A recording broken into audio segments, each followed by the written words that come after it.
mon espoir. J'ai deux amours,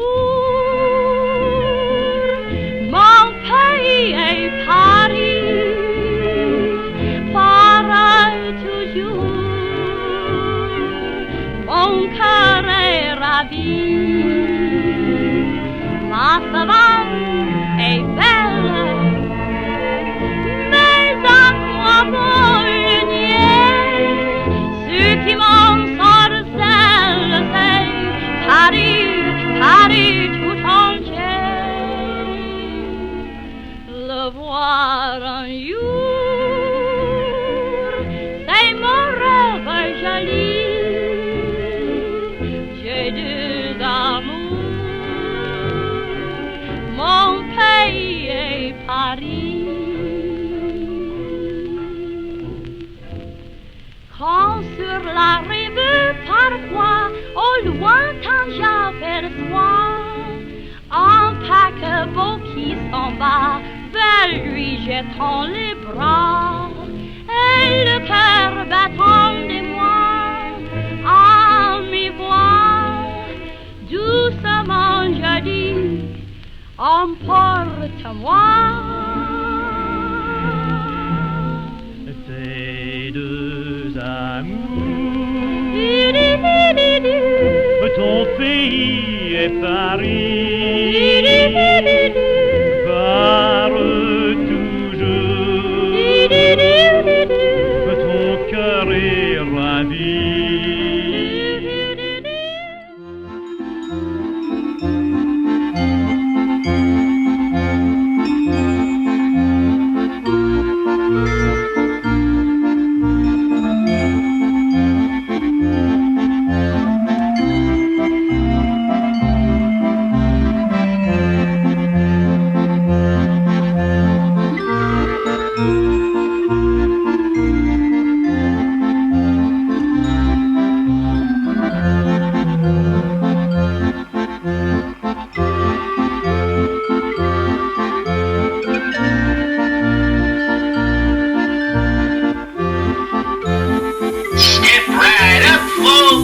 The Whirlwind Wonderland Carnival of Mysteries presents the most fantastic feats in all of abnormal human history.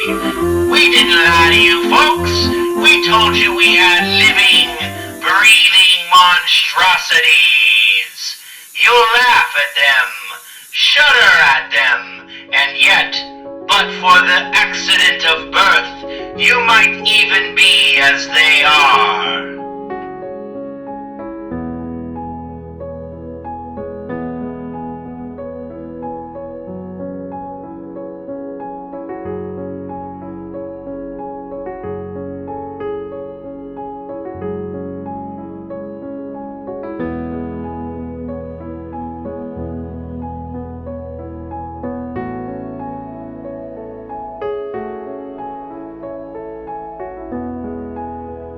I met the Hypnotist, better known as Reinhard Vogel, many years back, near Salt Lake City, Utah, when he was a sideshow act in a vaudeville show troupe, the same one I was also traveling with in those early years.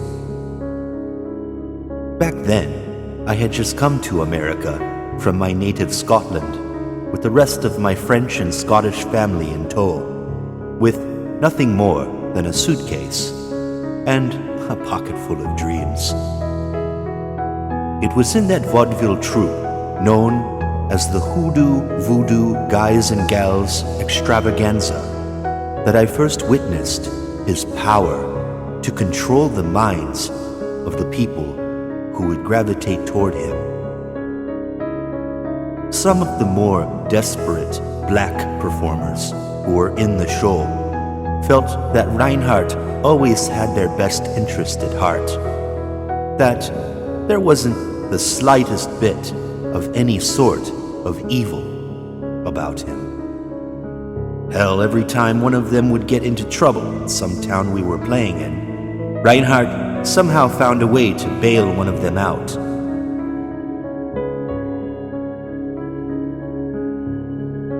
One such time was when a Zip Coon-style vaudeville performer named Buddy Watkins was accused of raping a young white girl somewhere we were performing a show at, just outside of Tulsa.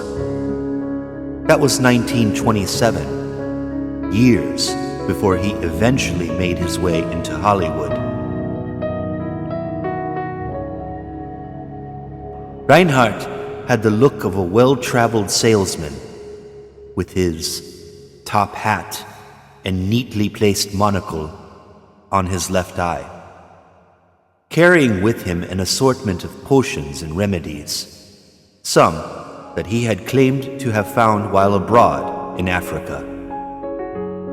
These careful remedies were extracted by him and put into tiny bottles with droppers used to put under a person's tongue. He'd sell his potions and various remedies along with his nightly sideshow act, where it was said that he was known to be able to conjure the dead, while the participant was in a deep state of hypnosis. Vogel also had served in World War I in some capacity, but his role in that was a bit unclear.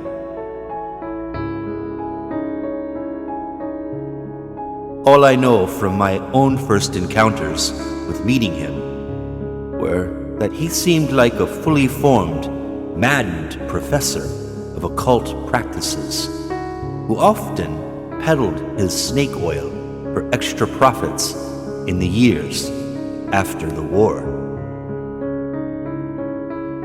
Later, he was known to be a personal spiritual advisor in Hollywood to the famous actress Ginger Rogers, who had been known to have dabbled in occult-like seances before she'd go on set to dance with her beloved partner, Fred Astaire.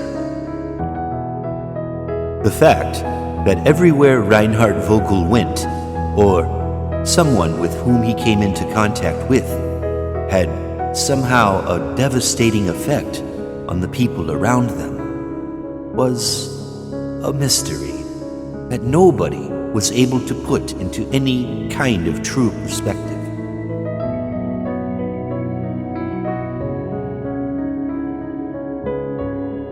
His shadowy presence in the vaudeville show circuit only lasted several years before so many of the people who owed him money from bailing them out of bad situations had unexpectedly died horrible and sudden deaths, or of his brush with Hollywood royalty, which ended in tragedy in 1936, after Ginger Rogers and Fred Astaire had completed work on their then brand new picture, Swing Time.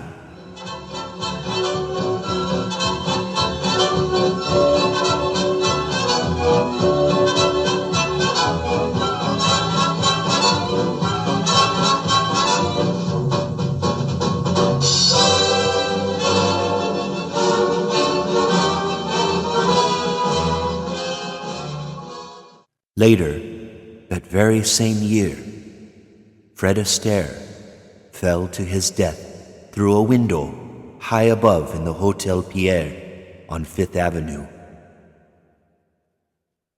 His dancing partner, now forever with him, only in celluloid frames, Ginger, never recovered from his tragic death either.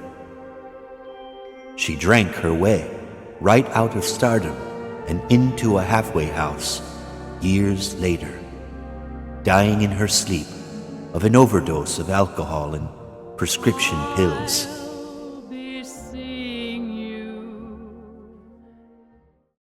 In those golden years with Fred, the hypnotist had prescribed her something, a secret remedy he liked to call the spinner. A drug so powerful that nobody ever quite got over its initial effects.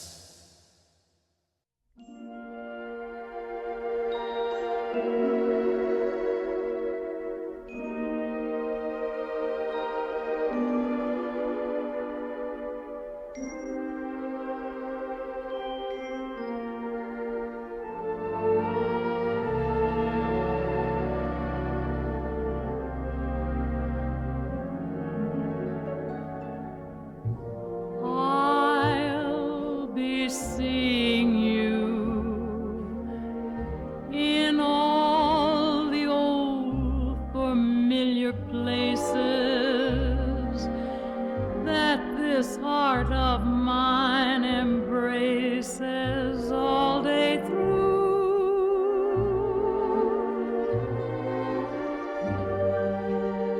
In that small cafe, the park across the way, the children's carousel, the chestnut trees, the wishing well. I'll be seeing you in every lovely summer's day, in everything that's light and gay. I'll always think of you that way. I'll find you in the morning sun, and when the night is new, I'll be looking at the moon, but I'll be seeing you.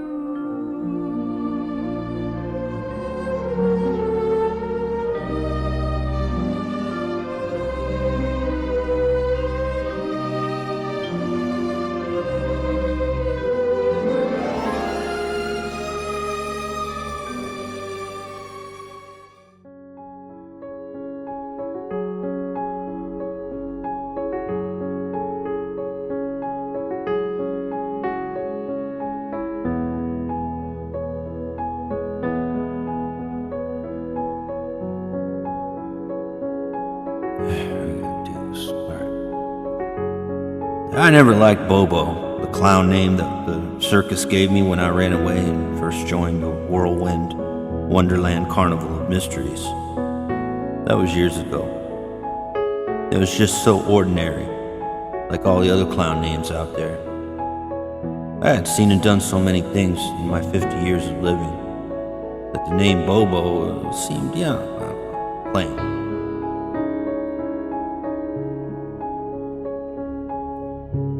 But as I recall, I wasn't the only one who felt that their namesake was kind of like a curse, as if it were given to them to eventually make their life story end up with a tragic and sad ending.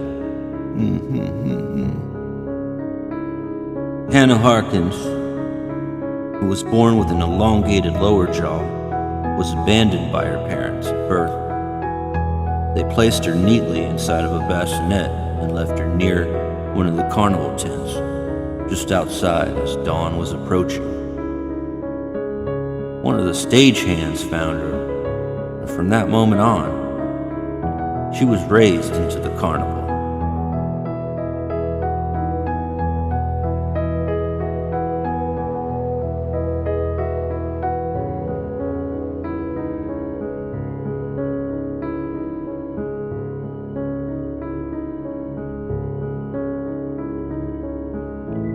Benoit the midget came not only like a brother, but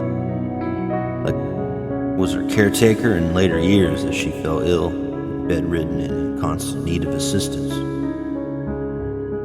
Hannah had experienced her own amount of success during the carnival's heyday in the mid-1950s. Everyone who had come to see her act told someone else about the wide-jawed fish woman. Yeah, that word of mouth grew all over the circuit we performed in. And out of an assortment of oddities and abnormalities, she had become one of the carnival's most popular.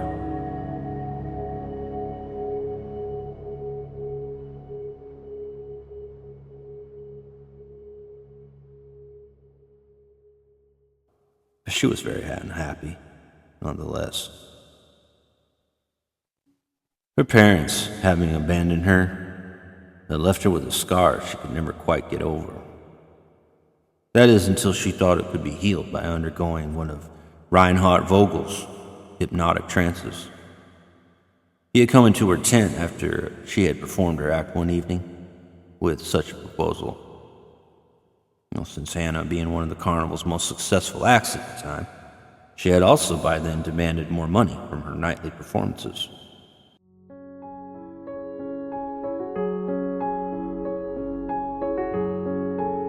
By this stage, a few years into her popularity, she had raked in quite an amazing amount of dough for a sideshow act. Reinhardt had known about her stash of wealth and wanted it for himself. To many people in our business, he was a man to be feared, someone whose very presence was that of instant dread. But to some of us, myself included, he was nothing more than a phony. A snake oil salesman who would do anything to get rich, go off and live an extravagant life away from the circus. He didn't realize not all sideshow freaks are like those pinheads. Is that good? Right.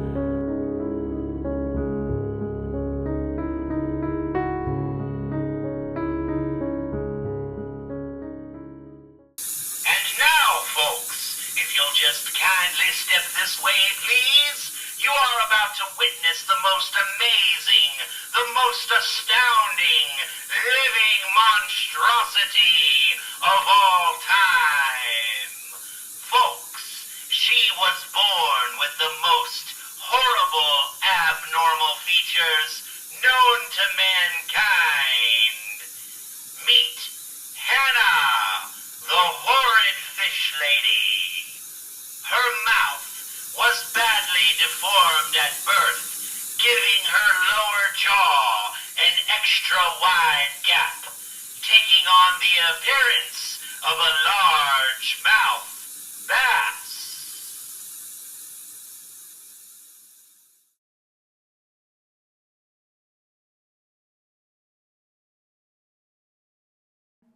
It's so dark in here. Where am I?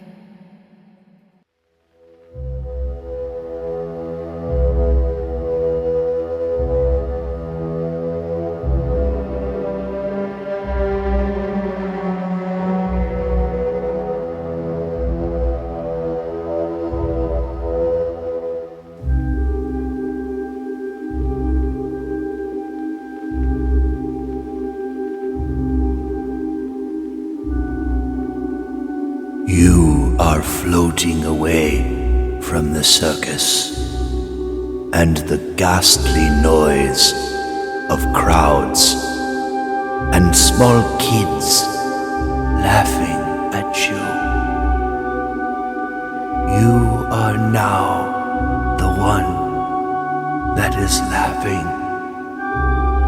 So hard, in fact, that it almost seems uncontrollable, because you had just left the life of the carnival behind and landed in an exotic location where there are endless palm trees and a sky full of blue.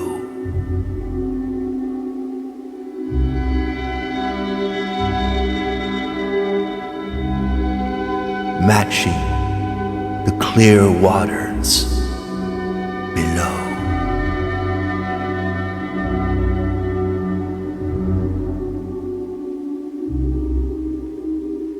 You have nothing to fear anymore, Hannah.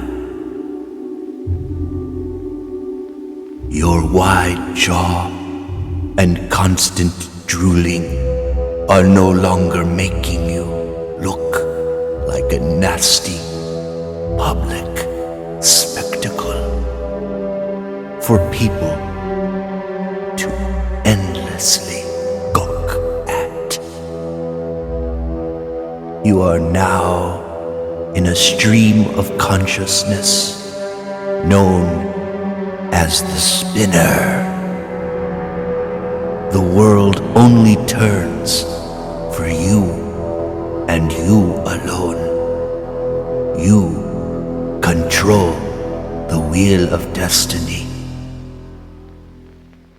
Sleep well, my darling.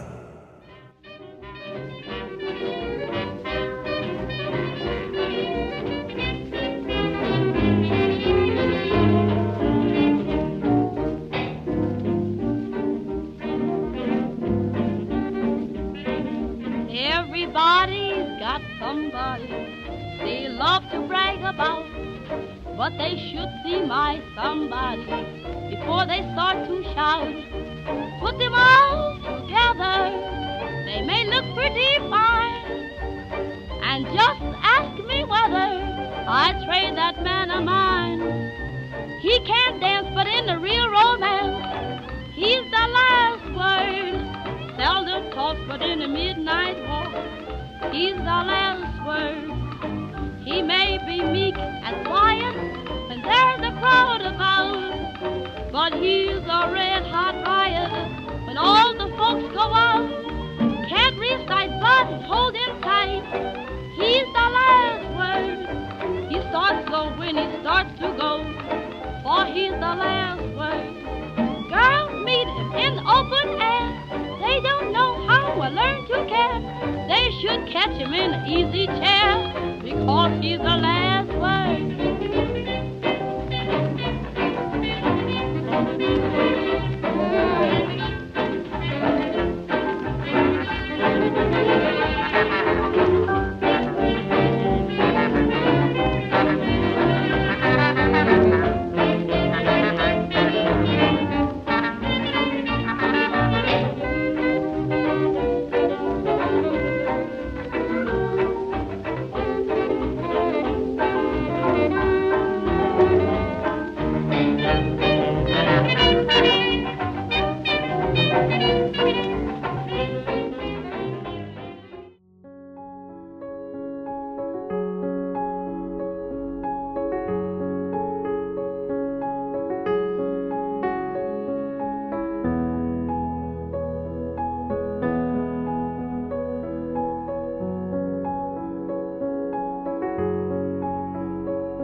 I used to perform many illusions in my nightly show, but none was more popular than the one where I'd have an assistant, whose name was Zelda.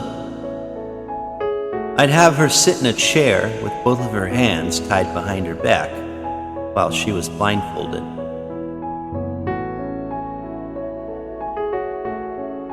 Then at some point, two fake prosthetic arms would extend outward as a curtain was pulled over her entire body.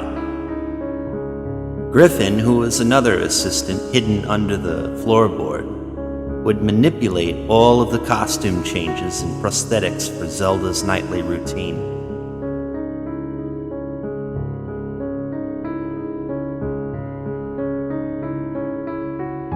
That was how I made my living back in those days, traveling in the Whirlwind Wonderland show.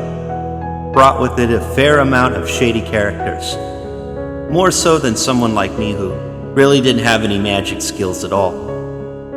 It was other people behind the scenes making everything go just right. I was really just an ex-stagehand who had graduated into a paid actor gig.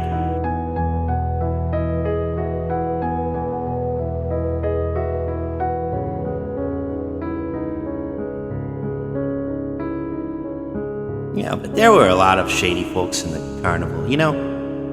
The ex-convicts who'd need a job and had no other choice but to work for under-the-table money. And then you had people like the Browning twins, a husband and wife trapeze act.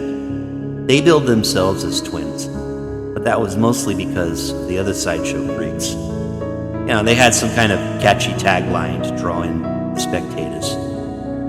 From what I remember of the Browning twins act, the husband no longer did any trapeze work, since he suffered a dancing injury back in the old vaudeville days.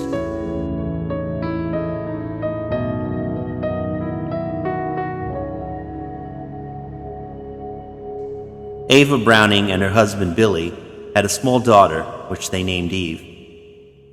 I remember them being such a nice couple, you know, nothing like many of the various crooks and predators that inhabited the rest of our traveling show circuit. Ava was always a graceful and stunning trapeze performer to watch, and that's why it made it all the more terrifying when both her and her husband Billy were found dead one night after the nightly circus shows.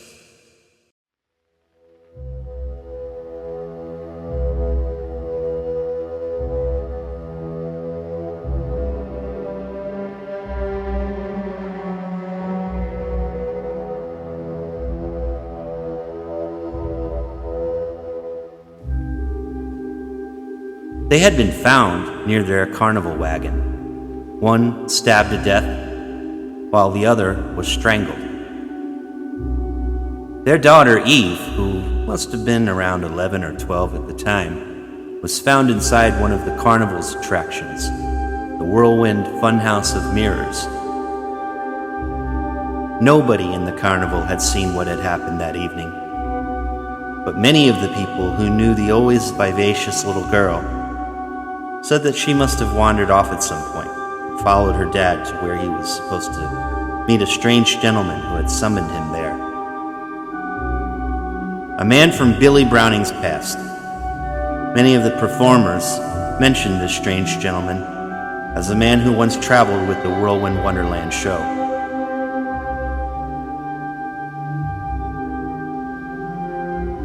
His name was Reinhard Vogel. He disappeared a few years before the murders took place, but his shadow loomed large over the traveling show circuit all the same. I'm not quite sure whatever became of their daughter Eve. Many said that she was taken into foster care, but her true whereabouts were unknown. What remained in the wake of the aftermath of those two horrifying murders was a carnival that had eventually disbanded, and a lot of displaced sideshow performers for years afterward, with not a trace of the man known as Reinhard Vogel anywhere in sight.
Drifting along a sandy beach, all alone in an exotic location.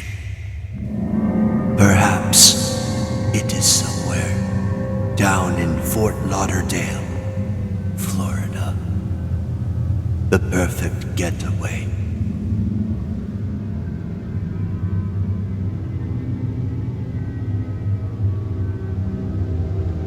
You are no longer in need of your parents. Just the sounds and smells of the salt water and the constant waves rolling in and out.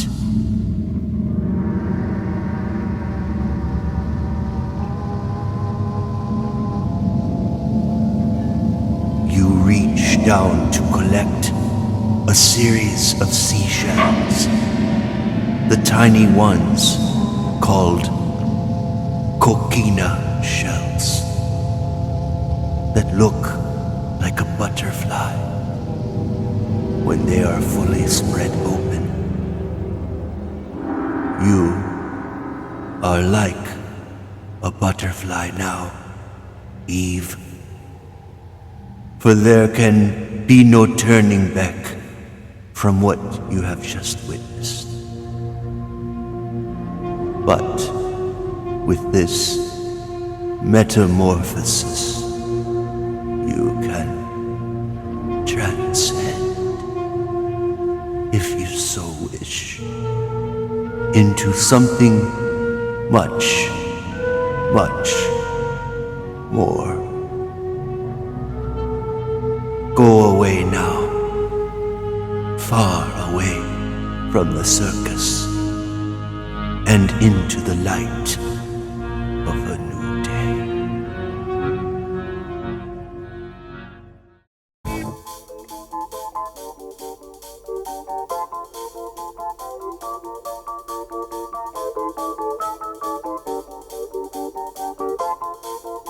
Blinded by the light, wrapped up like a douche, another runner in the night. Blinded by the light, wrapped up like a douche, another runner in the night. Blinded by the light, wrapped up like a douche.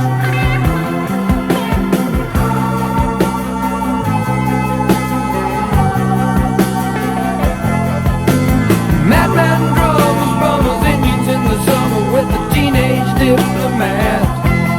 In the dumps with the mumps as the adolescent bumps his way into his hat. With a boulder on my shoulder, feeling kinda older, I trip the merry-go-round.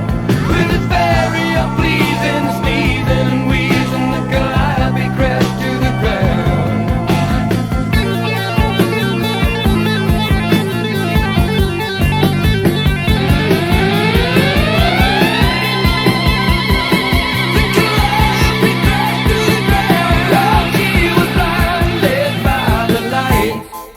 Wrapped up like a douche, another runner in the night. Blinded by the light. Wrapped up like a douche, another runner in the night. Blinded by the light. Wrapped up like a douche, another runner in the night. Blinded by the light. Wrapped up like a douche, another runner. Some silicone sister with a manager, mister, told me I got what it takes. She said I'll turn you on, son, into something strong. Playing a song with the funky break. And go-kart Mozart was checking out the weather chart to see if it was safe outside. And little early birdie came by in his curly-whirly and asked me if I needed a ride.